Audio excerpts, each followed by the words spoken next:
전라북도 임실에서 산속으로 한참 더 들어가면은 청웅이라는 곳이 있답니다. 그 옛날 그 깊은 산속에 머슴으로 태어난 한 소년이 있었는데요. 아버지는 머슴이고 또 그 아버지는 땅 한 평도 가지지 않은 그런 머슴이면서도 또 술주정뱅이였었대요. 이 아들이 그 아버지 밑에서 이제 크면서 한 가지 그 엄마로부터 배운 게 하나가 있습니다. 그게 뭐냐면 늘 하나님을 의지해라. 이거 하나 배운 겁니다. 그래서 어머니와 같이 어린 시절부터 새벽 예배를 나갔답니다. 그 옛날 그 깊은 산 속에 새벽이 되면 알람 시계도 없고 그때 그냥 눈 뜨면 새벽인가 보다 그러고서 이제 교회를 가는 거예요. 그 교회를 가면 그때가 밤 12시인지 2시인지 알 것도 없고 그 교회 가면은 사람도 없어요. 그 차가운 마룻바닥에 겨울철에 눈이 오는 날은 푹푹 빠져가지고 가가지고 이제 추위에 벌벌 떨면서 기도를 하면 누군가가 와서 담요를 다 덮어주더래. 보면은 아무도 없어요. 근데 이렇게 덮어주고 그러면서 이제 그렇게 믿음 안에서 컸습니다. 이 사람이 공부를 할 수 있는 상황이 아니어서 이 사람이 이제 집안에서 유일하게 그 집안 식구 전체에서 유일하게 초등학교 졸업이 유일한 학력이야. 그 집안에는 이 아이 초등학교 졸업. 내 아이는 중학교를 가고 싶었는데 중학교 갈 형편이 못 되는 겁니다. 그래가지고 공부는 하고 싶고 깊은 산속에 돈은 없고 공부할 여건이 안 되니까 학교 다니는 애들 노트 빌려다가 혼자 독학을 했대요. 그래서 열심히 그거 가지고 공부를 하면서 어찌어찌하여서 중학교를 들어갔습니다. 그리고 중학교를 졸업을 했는데 중학교 졸업했을 때 나이가 18살. 18살에 중학교를 졸업을 한 겁니다. 그리고 나서 이게 내가 지금 뭔가 공부를 하고 싶은 마음은 큰데 이 시골에서는 도무지 공부할 상황이 안 된다 그래가지고 무작정 서울로 상경을 했답니다. 서울에 왔다고 뭐 누가 받아주는 사람이 있겠어요? 뭐 보장해주는 사람이 있겠어요? 그래서 서울에 와가지고 구두 닦기, 신문팔이, 아이스케이크 장사 이걸 하면서 이제 돈을 모으는 거죠. 그러면서 이 학생이 야간 고등학교를 다닌 거예요.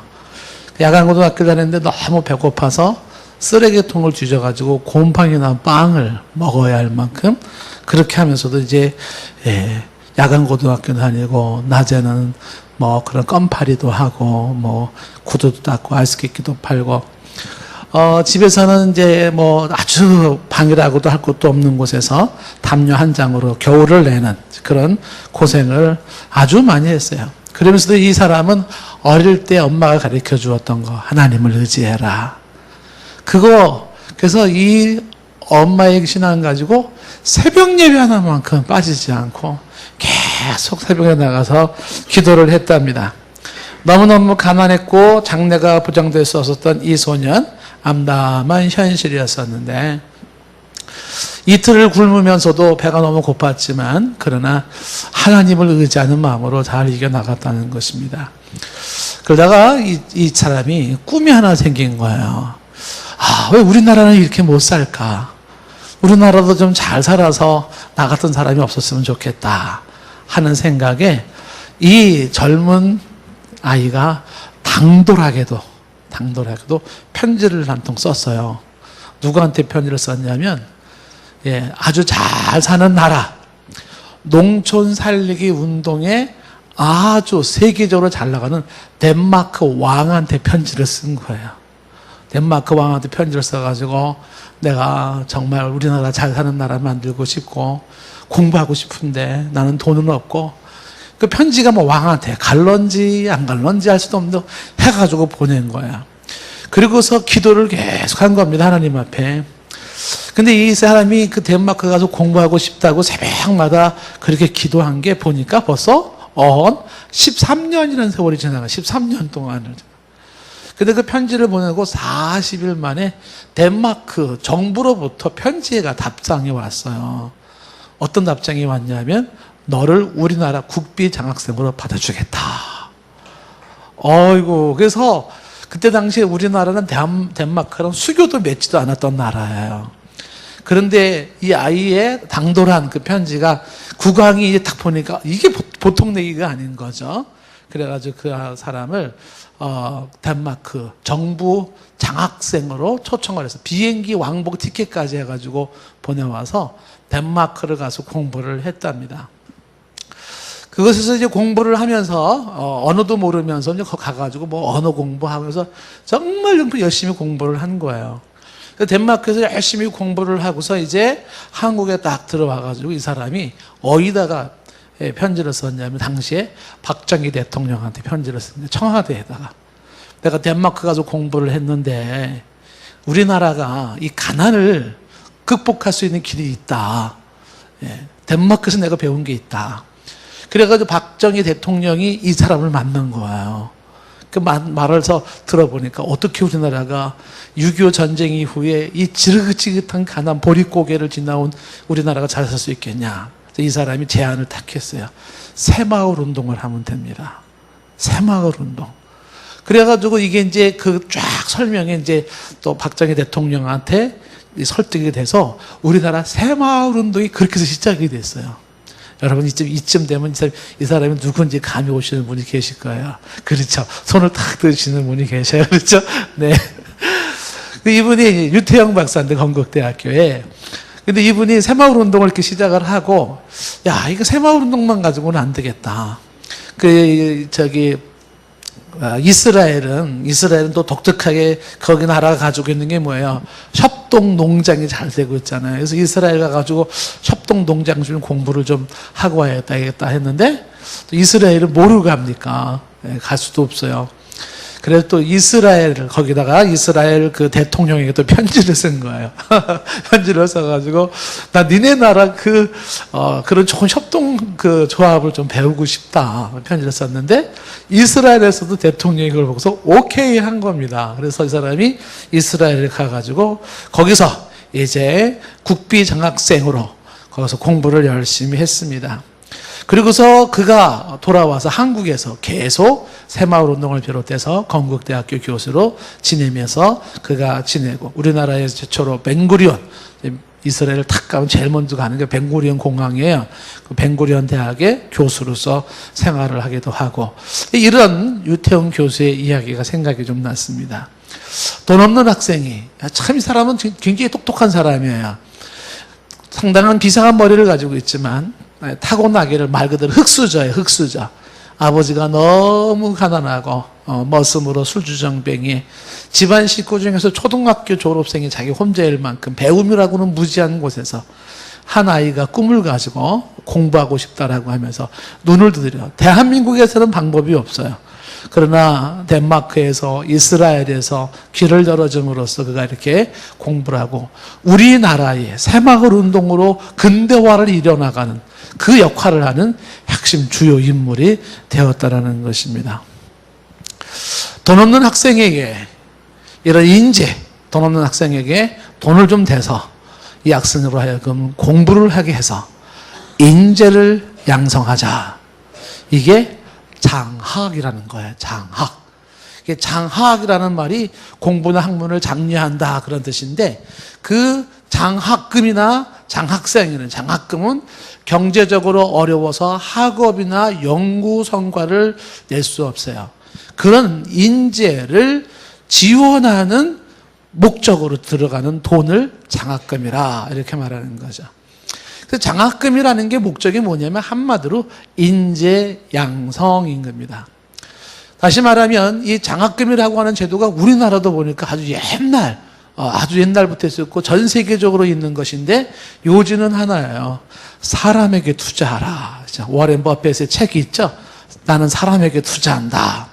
그러니까 사람에게 투자해서 인재를 양성한다라는 것은 이제 이게 장학 제도고 장학 이념이기도 하고 한 건데 이런 생각을 가지고 있는 사람들이 삼성도 제가 알기로는 삼성에서도 그 이념 중에 하나가 사람에게 투자해라. 이걸 제가 알고 있습니다만은 그렇게 해서 사람을 키우라라고 하는 것입니다.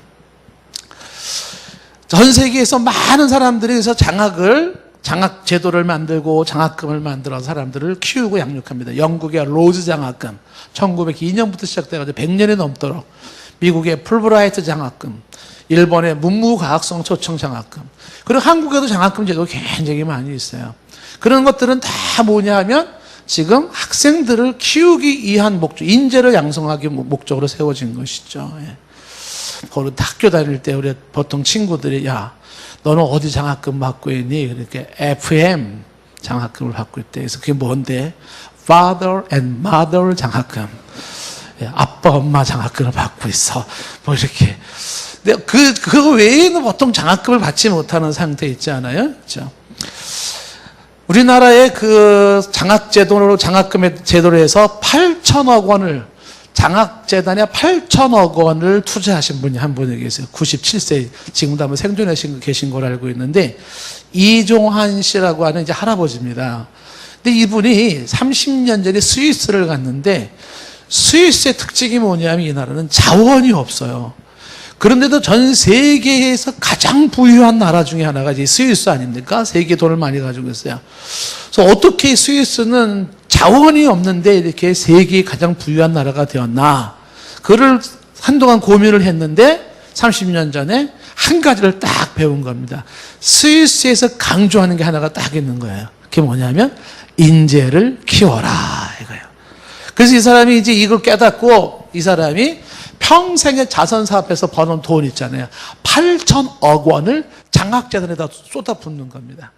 개인적으로 이 사람의 장학금을 받은 사람이 지금 5천 명이 넘는데요. 그 학생이 받은 것만 1,000억 원이 넘어요. 1,000억 원이. 건국대 한 교수도 일본으로 공부하러 갈 때 돈이 없어가지고 학업을 입학 허가를 받았는데 학업을 포기해야 됐을 때 이분이 도와가지고 공부했다 그러더라고요. 당신이 돈을 학생들에게 준 게 5천여 명의 1,000억 원이 넘고 서울대학교에다가 4,000석 규모의 도서관도 지어주고 4,000석 규모의 도서관이면 어마어마한 겁니다. 이게 다 이분이 도와준 거예요. 이분이 가지고 있는 꿈, 생각이 뭐냐 하면 가난 때문에 꿈을 포기하는 인재들이 없도록 하자. 이게 인생의 목표예요. 가난 때문에 꿈을 포기하는 인재들이 없도록 하자. 스위스는 인재 양성을 위해서 사람을 키우는 것, 바로 이게 승부수라고 보았고요. 이것이 전 세계 CEO들이 보통 가지고 있는 생각들입니다. 그 사람을 키운다, 인재를 양성한다, 그렇게 해서 그를 밀어주고 후원해주는 게 이게 장학제도의 정신인 것입니다. 보통 학생들이 이제 공부를 할 때 보면은 제일 큰 애로사항이 뭐냐면 학비입니다. 학비 걱정이 제일 커요. 예. 제가 이제 어느 날 갑자기 제 자신을 이렇게 카운터를 해봤는데, 제가 이제, 보니까는 학생증을 너무 오래 가지고 다녔던 것 같아요, 제 자신이. 예, 뭔 말인지 잘 모르시죠? 예, 제가 학생 신분으로, 보통 이제 대학에 가서 전공을 하면 보통 4년, 대학에서 4년 전공을 하잖아요. 그래서 제가 신학을 전공으로 한 게 17년이에요. 그러니까 17년 동안 학생증 가지고 다니면서 학교 다닌 거예요. 별로 놀라지도 않아요. 제 인생에서 어마어마한 양이 간 거예요, 그렇게.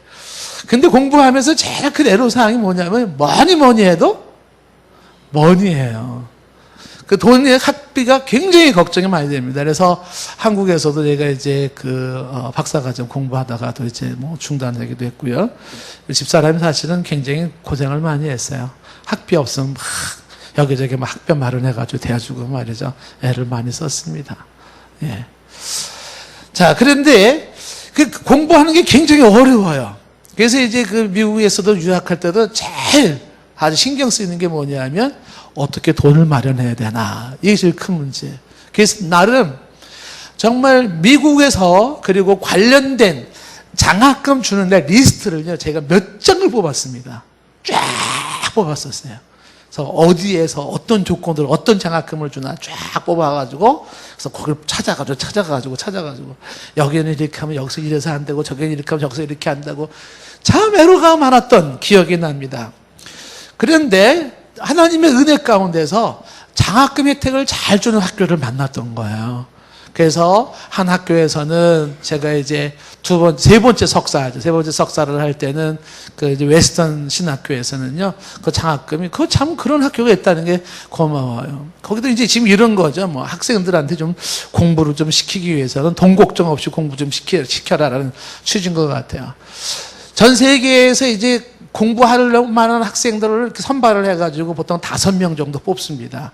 뽑아가지고 이 학생들한테 무료로 공부를 시켜주는데, 미국에서 공부시켜주는 것 뿐만이 아니라 책값을 학교에서 대주고, 그리고 집도 한 채 주고, 그런 그 가전제품들 쫙 세팅도 해주고 해서 쫙 모든 걸 준비를 해줘서 공부를 하게 하는 학교가 있는 거예요. 그래서 그 학교에서 제가 공부를 하면서, 야, 이거 너무 좋다. 그 학교가 얼마나 학생에 대한 배려를 잘해주냐면, 집에 자녀가 몇 명이에요? 3명이에요. 그러면 5명 자전거 세팅 착 해주고, 뭐, 이불 쫙 다 뭐 이런 거 침대 쫙 해주고, 아시아에서 온다 그러면 젓가락까지 탁 준비해주고, 그런 학교가 있어요. 그 학교에 이제 모토가 뭐냐면, 이제, 빈손으로 와서 빈손으로 가라. 이거예요. 그러니까 아무것도 없이 가가지고, 가면은 그냥 다 준비를 해놓으니까, 공부를 하고, 그리고서 이제 또 공부 쫙 끝나면은 돌아오고 하는 겁니다. 그리고 이제 거기서 석사를 하고 두 번째 학교에서도 이제 제가 이제 콩코디아 신학교에서 이제 공부를 했는데, 그 학교도 장학금 제도 그렇게 잘 돼 있는 학교예요. 학생들한테 장학금을 다 면제줄 뿐만 아니라 학교에서 가전제품, 먹거리, 그 다음에 뭐 의복, 이런 것들이 다 무료로 나와요. 거기서 봉사활동만 조금만 하면은 다 무료로 나오는 거예요. 그 공부하기 얼마나 좋은지 몰라요. 그래서 이 학교를 제가 보면서, 야, 이런 학교를 대한민국에 하나만 세우면은 이건 정말 대박 나겠다, 이 생각을 했어요. 근데 우리 대한민국에 그런 신학대학원이 없어요. 아직도. 그래서 지금 우리 청해신학교에 이런 학교 한번 만들어 보자, 제가 제안을 하는데, 감을 잘 못 잡죠. 어느 정도인지. 근데 그 콩콜디아 신학교는 어떤 의미가 있냐면, 학생들로 하여금 당신들은 공부에만 전념하십시오예요. 그리고 전국에 있는 그 신학교 산하의 교회들이 다 학생들을 위한 장학 헌금을 하는 거예요. 그 헌금이 전국에서 다 해가지고 그 학교를 와요. 그러면 학교에서 그걸 가지고 학생들 장학금을 주고 공부하게 하고, 학생들은 다 편지를 또 주죠. 너한테 지금 돈 얼마 장학금 간 거는 저기 미조리 주의 누구에게, 저 오하이오 주의 누구에게, 저기 어디 누구에게, 이런 사람들이 너한테 장학금을 준 거야. 그러니까 그 사람한테 감사 편지를 써라. 그래. 그럼 뭐 감사 편지도 그건 굉장히 간단해요. 고맙습니다. 당신 덕분에 공부 잘합니다. 이 끝이에요. 그래서 이제 편지 보내주고, 그리고 이제 혜택을 받고 공부를 하고 하는 거죠. 학생들이 공부에 전념할 수 있도록 그렇게 전국에 있는 교회들이 모아 후원을 해주는데, 그 시스템이 너무 잘 돼 있는 거예요. 예? 그래서 막 그 사람들이 가지고 있는 뭐 학생들이 쓸만한 거 있으면 다 학교에다 기부해가지고 학교에서 그거를 가지고 학생들이 필요한 대로 쓰고 하는 것입니다. 우리나라에도 만약에 이런 학생들을 키우기 위해서 당신들은 그냥 공부에만 전념하십시오. 당신들의 모든 학비와 생활에 대한 모든 것들을 우리가 책임지겠습니다. 뭐 이런 의도로 전국에 있는 교회들이 이렇게 하나가 된다 그러면은요, 정말 최고의 신학교 하나 나올 거예요. 어마어마한 신학교 하나 나올 겁니다. 근데 이런 의식에 갖고 이렇게 후원하는 것이 쉽지가 않은 거죠. 장학금을 이렇게 후원하는 그런 모습들이 참으로 귀하다라고 하는 것입니다. 장학금을 받고 살아가는 것이 얼마나 귀한가. 제가 이제 미국에서 봉사했던 교회에서도 세기노 장로교회라고 있는데, 그 교회에서도 해마다 장학금을 줍니다. 근데 그 장학금을 주는데 참 미국에 좋은 전통이 하나가 있어요. 우리도 그런 전통을 하나 좀 배웠으면 좋겠어요. 그 전통 중에 하나가 뭐냐면, 죽을 때 유산을 교회에다 기부하는 거예요. 혹시 제 얘기에 동의가 되시는 분이 계시면 아멘으로 응답을 해보세요. 죽을 때 자기의 재산을 교회에다가 유산을 교회에다 기부하는데, 그 세기노 장로교회 한 사업가가, 돈이 많은 사업가가요, 죽으면서 유산을 교회에다 딱 장학금으로 내놓은 거예요. 근데 그 돈이 액수가 커요. 그래가지고 그걸 은행에 놓고 그 은행에서 나오는 이자만 가지고 굉장히 많은 학생들을 후원하고 돕는 거예요. 그냥 그 돈은 그대로 있는 거죠. 평생 후원할 수 있어요. 미국 사람들은 그렇게 좀 돈이 있거나 그러면 그 재산을 가지고 다 이렇게 유산을 하는 거죠. 어떤 사람은 자신의 유산을 다 유서를 썼잖아요. 내 유산을 우리 집 개에게 주십시오. 이렇게 그 개한테 유산을 남겨주는 사람도 있어요. 근데 인재를 양성할 수 있는 곳에다가 내 유산을 딱 맡긴다는 거 얼마나 값진 것이겠어요.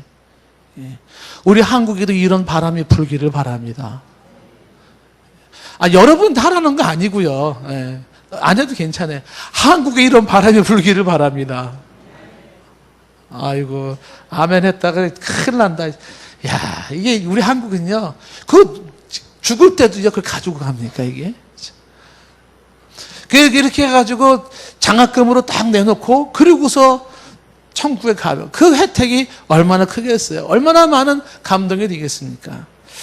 제가 한 분의 글을 읽으면서 아주 잔잔한 감동을 받은 게 있었는데, 울산에 가면은 거기 이제 춘해보건대학교인가요? 거기 교수님 한 분이 돌아가셨어요. 소아마비인데 여자분이에요. 이경희 교수님이라고. 종교는 우리랑은 다르지만은, 근데 이분이 소아마비를 살면서 그 소아마비 장애를 딛고 교수 생활을 했는데 이분이 유방암이 걸려가지고 돌아가셨어요. 결국은 젊은 나이에. 근데 이분이 돌아가시면서 자기의 집 아파트가 이제 1억 상당 1억 상당 같은 그런데 그 아파트를 그 유산을 이제 남긴 거죠. 그 1억 아파트를 가지고 이거를 20년간 매해 500만 원씩 제자들에게 장학금을 주십시오. 사회복지과 장학생들을 주십시오.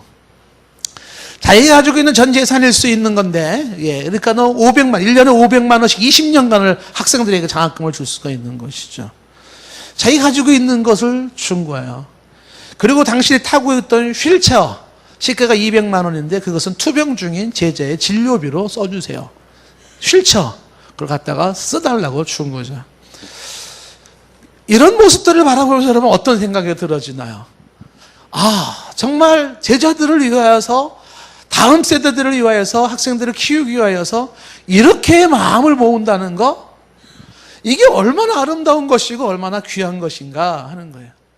다음 세대들 인재를 양성하기 위하여서 우리가 여기에 기성세대가 돈을 모으고 유산을 남겨주고 장학금을 주고 자신의 모습을 드린다는 것이 얼마나 귀한가. 그런데 이 젊은이들, 다음 세대들을 위해서 장학금을 잘 쓰는 곳이 있어요. 정말 돈을 펑펑 장학금 대면서 이 학생들을 밀어주는 곳이 있는데 이슬람하고 이단이에요. 이슬람과 이단은요, 이거 너무 잘하고 있어요. 그래서 학생들은요, 종교에 대한 개념이 없는 사람들은요, 대학에 들어가고 똑똑하고 할 만한 사람들은 다 이슬람 장학금 받아요. 다 신천지 장학금, 이단 장학금 받고 거기에 빠져들어요. 한국의 교수들 중에서 상당수가 이슬람 정부에서 주는 자카 단체에서 주어지는 거기서 돈 받고 유학해요. 그리고 거기서 공부해가지고 돌아와서 그 사람들은 당연히 이슬람 홍보면 되는 거예요.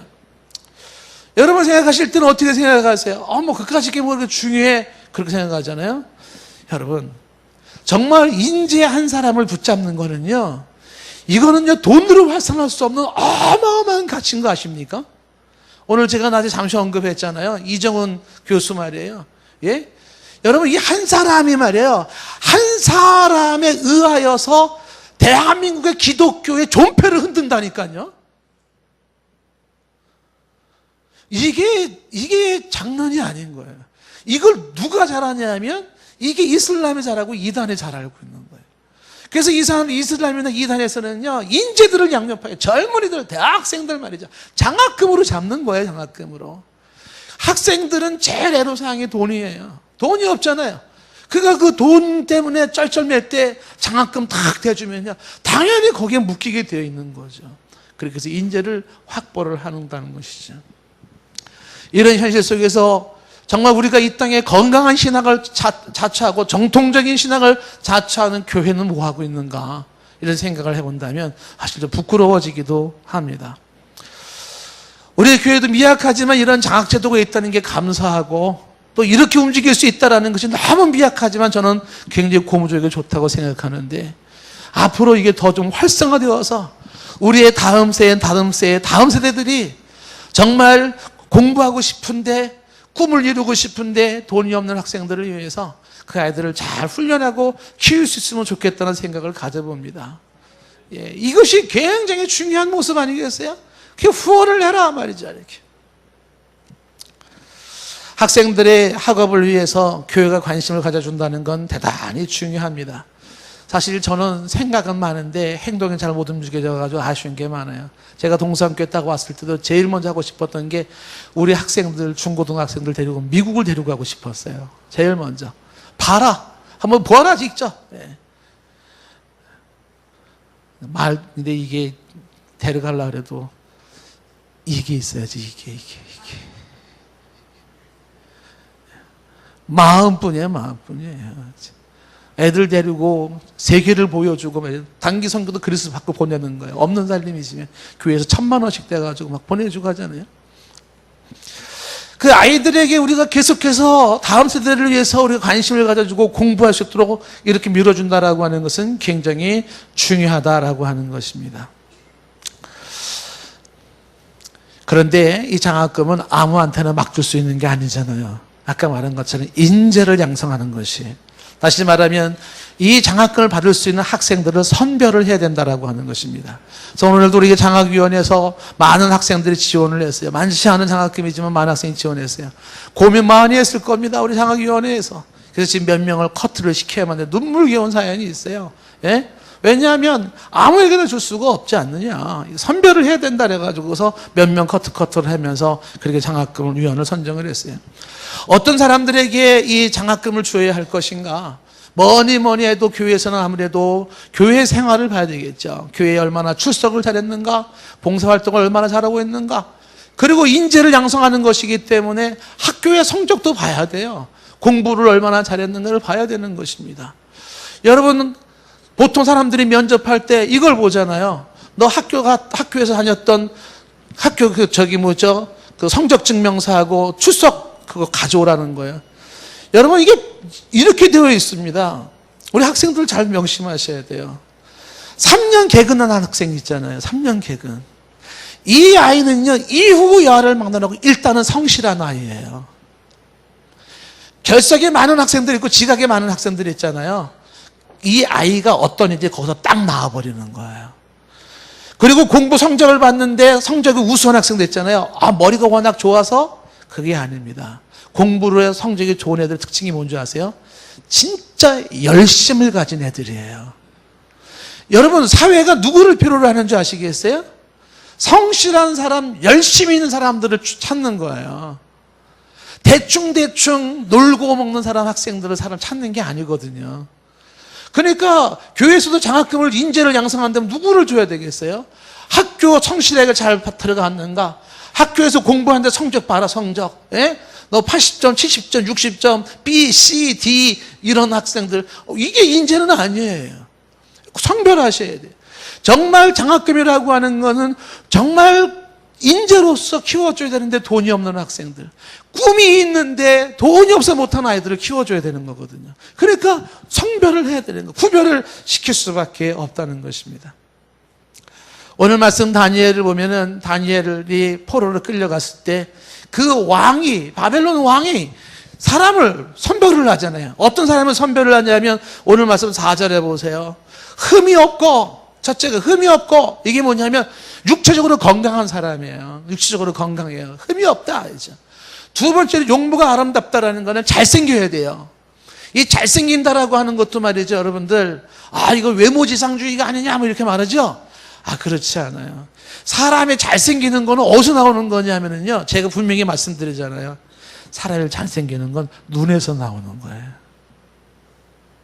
그 사람의 눈빛이 그 사람의 미를 결정해요. 아니에요. 몸매하고 이게 그래도 역삼각형 근육이 이게 아니에요. 사람의 미는, 아름다움은 눈에서 풍겨나는 그 깊이와 그 풍요가 있어요.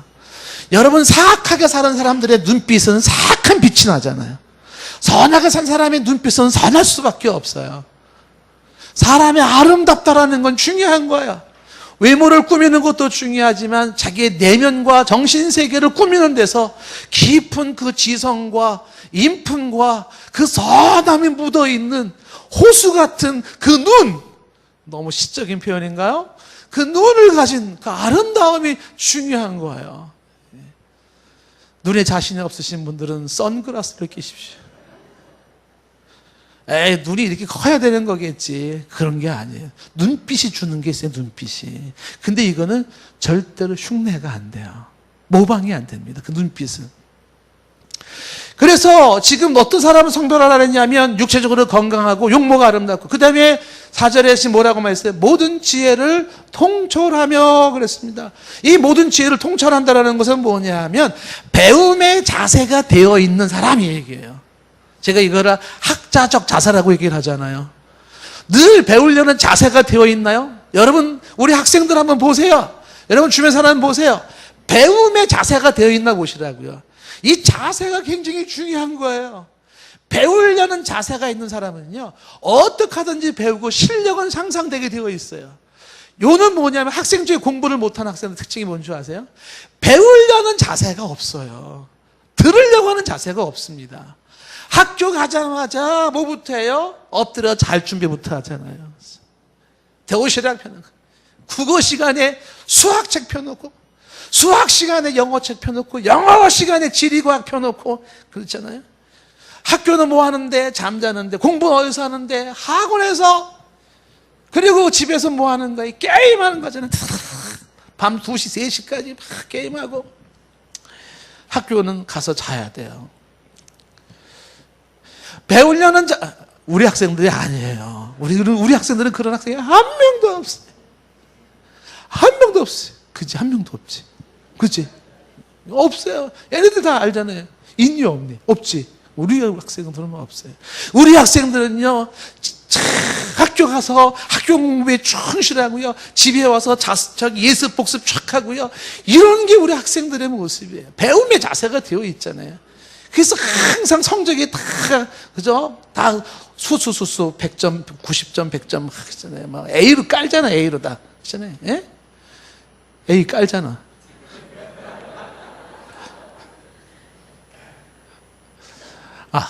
이 배움의 자세. 그러니까 누구한테 장학금을 주고 선발을 해야 되냐? 이 바벨론 왕도 이게 보통이 아닌 거야. 아무한테나 선발을 하는 게 아니야. 선발 기준이 육체적으로 건강해야 되고, 용모가 아름다워야 되고, 배움의 자세가 돼야 되고, 그 다음에 지식에 통달했다라는 것은, 말 그대로 지식이 많아야 돼요. 이 정보, 많은 지식을 쌓고 있는 것이에요. 그리고 학문에 익숙하다라고 하는 것은 이해력이 빠른 겁니다. 아주 그 공부를 열심히 하면 할수록, 학문을 깊이 있게 하면 할수록 나타나는 현상 중에 하나가 뭐예요? 이해력이 빠르잖아요. 이해력이 빨라요. 공부를 못하면 특징이 뭐냐면 이해가 안 되는 게 문제인 거예요. 제가 얘기를 하잖아요. 학생의 시험 문제를 보면요, 공부는 못하는 학생은요, 문제가 이해가 안 되는 거예요.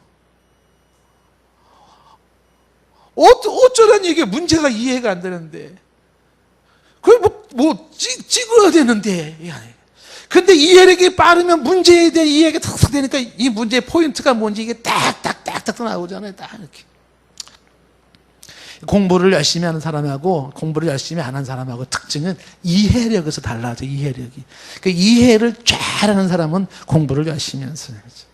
자, 이런 사람들을 어떻게 해라? 장학금으로 선택해라 해서 주라고 하는 것입니다.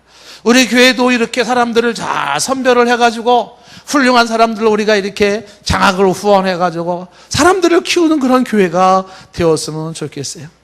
그래서 우리 학생들에게 제가 이렇게 말씀하고 싶어요. 여기에 있는 우리 학생들, 지금 장학금을 받도록 선별된 학생들입니다. 특별히 말씀드리고 싶은 게 뭐냐면, 주님을 위하여 실력자가 되라. 주님을 위해 실력을 키우셔야 돼요. 주 예수 그리스도를 위하여 실력을 키우셔야 됩니다. 왜냐하면 세상은 실력 싸움이에요. 제가 여러 번 얘기를 합니다만은 제 자신도 동일하게 이 대회에서는 예외가 아니에요. 제가 목회를 하면서도 보니까 실력 싸움, 목회도 실력 싸움이에요. 부족하면 부족할수록 안 돼요. 오늘날 이 사회는요, 구멍가게를 하나 하더라도 이게 실력 싸움이에요. 제가 우리 사람들 데리고 가면은요, 저기 시흥 사거리에 갈비탕 잘하는 집 있잖아요. 강으로 시작하는데 거기 데려가면은 제가 시키는 거예요. 이 집이 봐, 왜 장사가 잘 되는 줄 알아? 보니까 저는 그 주인을 한 번도 못 만났지만요, 실력이 있어요. 그 주인은요, 벌써 사업적인 마인드가 달라요. 마인드가 벌써. 제가요, 그 집에 가가지고요, 주방을 뒤져본 거 아닙니까? 왜 들어오세요? 손님 왜 들어오세요? 가만 계세요. 이거 쫙 봤어요. 봤는데 주방 그 안에요, 야, 아니나 다를까 주방에서 수칙, 손님을 대할 때 수칙들 쫙 써 있습니다. 어떤 청결 상태로, 어떤 진절 상태로, 말은 어떻게 붙여야 되고, 어떤 자세를 취해야 되고, 음식이 어떻게 쫙. 그리고서 그 사람들을 관리하는 거 보세요. 경영 마인드가 있어요. 그 사람들이 좋아할 수밖에 없는. 이게 뭐냐 하면 실력 싸움이라는 거예요. 오늘날은요, 단순하게 처세술 싸움이 아니고요, 그냥 잔머리 굴리는 싸움이 아닙니다. 진정한 실력자만이 살아남는 곳이에요. 동산교회 성도 여러분들을 향해서 제가 간절한 마음을 갖는 게 뭔지 아시겠어요? 이 마음이 전달이 되는지 안 되는지 모르겠어요. 저는 있잖아요, 여러분들을, 그리고 여기 있는 우리 학생들도 말이죠, 진짜 명품을 만들고 싶은 거야. 명품을. 예? 실력자를 만들어버리고 싶은 거야. 실력자를. 목사님 너무 잘난 체하지 마세요. 이게 아니에요. 지금 이게 아니에요. 왜? 실력이 밀리는 것만큼 이거는요, 교회 생활로 끝나는 게 아니라 직장 생활, 사회 생활에서 다 밀리게 되어 있습니다. 안 돼요. 그렇다고요, 여러분 머리 써가면서 이렇게 뭐 잔머리 써가지고 뭐 한수 내려고 그럽니까? 아니에요. 정정당당하게 실력 대 실력으로 싸우셔서 이기셔야 돼요. 그래서 정상에 서야 되는 것입니다. 그게 학생들에게 제가 부탁하고 싶은 게 바로 그거예요. 누구를 위해서? 주 예수 그리스도를 위하여. 타의 추종을 불허하는 실력을 쌓아야 돼요. 그 날카로운 지성과 지금 다니엘 같은 이런 놀라운 그런 모습을 갖추고요, 그래서 주님을 위하여서 나서줘야 되는 거예요. 이게 왜 공부하냐고 묻거들랑, 왜 실력을 쌓으려고 하느냐고 묻거들랑, 똑부러지게 얘기하십시오. 주 예수 그리스도를 위하여, 하나님의 영광을 위하여 나는 오늘도 달리고, 나는 하나님의 영광을 위하여 나는 오늘도 공부하는 거예요. 쉬고 싶고 놀고 싶고 장난치고 싶고 할 때도 주를 위하여서 내가 이러면 안 되지. 주를 위해서 내가 좀 더 책을 펴고 좀 더 집중해야지 말이죠. 우리 학생들이 그 실력을 좀 키웠으면 좋겠어요. 우리 여기 있는 학생들한테 한번 제가 한번 물어보겠어요. 주를 위하여서 실력을 한번 키워볼 마음이 조금이라도 드는 사람 손 들어봐봐. 조금이라도 드는 사람. 좀 들어. 그렇지. 그러면 주님을 위해서 조금은 들었잖아. 그러면 공부할 때 내가 주님을 위해서 과감하게 공부하는 동안 스마트폰을 끌 수 있는 사람. 나 스마트폰 끈다. 나 공부하는 동안. 공부 안 할 때 틀어도 괜찮아. 자, 공부하는 동안 나 스마트폰 끄겠다. 손 들어봐. 우리 장학위원은 요 네 분을 특별히 주목해 주셨다가, 다음에 더블로 이렇게 어떻게 좀. 스마트폰 끄는 것도 어렵잖아. 주님을 위해서 스마트폰 하나 못 끄겠니? 24시간 360을 끄라는 것도 아니고 공부하는 동안만이라도 끄라는데, 예? 학생들에게 말씀하고 싶은 거는 바로 그것이 실력을 키워라. 단편적인 지식 몇 개를 가지고 있는 게 실력이 아니에요. 사람은요, 실력은 흉내가 안 됩니다. 흉내내기가 안 돼요. 이거는요, 깊은 철학적 사고력과 창의적 사고를 말하는 것이기 때문에 공부를, 실력을 제대로 쌓은 사람들은요, 머릿속에 단편 지식 몇 개를 가지고 있느냐가 아닙니다. 그런 거는요, 인터넷 검색하면 다 나와요. 근데 진정한 실력자는요, 생각하는 게 철학적 사고가 달라요. 철학적 사고가 다릅니다. 창의적인 사고, 그리고 통찰하고 분석하는 게 다르고요. 여기에 진정한 실력은 고상한 인품을 수반하는, 고상한 인품. 예, 값싼 인생으로 자기를 전락시키지 않는 것이죠. 자기 인생을 비싸게 만드는 거예요. 그래서 싸구려 인생이 전락될 수 있는 행동을 금지하는 거예요. 왜 내가 그 짓을 해서 그 짓거리를 해가지고, 말이 좀 심해서 미안해요. 왜 그 짓거리를 해서 내가 내 인생을 싸구려로 만들어야? 그러지 마십시오. 내 인생을 비싸게 만들어야 돼요. 그래서 비싼 곳에 나 자신을 투자해야 되는 거예요. 아주 시시껄렁한 것을 통해서 내 인생을 이렇게 전락시키면 안 되는 거예요. 진정한 실력자는 말이죠, 이런 생각의 힘이 다르기 때문에 자신의 그 삶을 아주 고차원적으로 고품격, 예? 시계나 옷이 또 왜 이게 고가의 그 고품격이 있지 않습니까? 명품 백, 명품 옷이 있지 않아요? 인생도 명품 인생이 있는데 그 명품 인생을 만들어가는 거예요. 여기에 실력은 깊은 영성까지 겸해서 하나님 앞에 무릎을 꿇을 수 있고 주님을 바라보고 십자가를 붙잡고 나갈 수 있는 영성까지 갖춘다면, 이런 학생들은요, 동성교회 성도 여러분들, 그런 학생들을 만나걸랑 우리 원로 목사님한테 제가 배운 게 있어요. 팬티를 팔아서라도 후원해 주세요. 저 팬티 안 입었는데요. 입으세요, 제발 좀. 목사님 설교 잘하다가 왜 갑자기 그쪽으로 삼천포로 빠지시는 거예요? 이런 학생들을 밀어주셔야 돼요. 정말 학생들이 이렇게 정말 인재를 양성할 수 있고 인재를 키울 수 있는 그런 교회의 어떤 그 센터가 될 수 있으면 좋겠고요. 우리 교회에 계신 여러 어르신들에게도 제가 말씀드리고 싶어요. 다음 세대를 위해서 우리 부모 세대들이, 기성세대들이 좋은 삶의 모델이 되어주시고 본을 보여주셔야 되고, 우리 자녀들을 위해서 계속 축복기도해 주셔야 돼요. 내 자식뿐만 아니라 동산에 있는 모든 자녀들 다 축복기도해 주셔야 돼요. 저는 아이들을 보면 꼭 안아주거든요. 너무 예쁘잖아요. 축복기도하는 순간적으로 주여 이 아이를 축복하옵소서. 아이들을 하면 꼭 끌어안아지. 초등학교만 들어가면 못 안아줘요. 그때부터는 잘 안 돼. 이게. 예전에 우리 우진이 내가 참 많이 안아줬었어요. 예, 지금 안아주려고 그러면 왜 이러세요? 왜 이러세요? 아이들을 안아주시고 축복기도 해주셔야 돼요. 우리 집에만 아니라 동산의 모든 자녀들 우리 자녀들이잖아요. 그리고 여러분들 이 장학 헌금을 위해서, 그리고 이 신학생들을 키우는 신학 헌금을 위해서, 선교 헌금을 위해서도 마찬가지죠.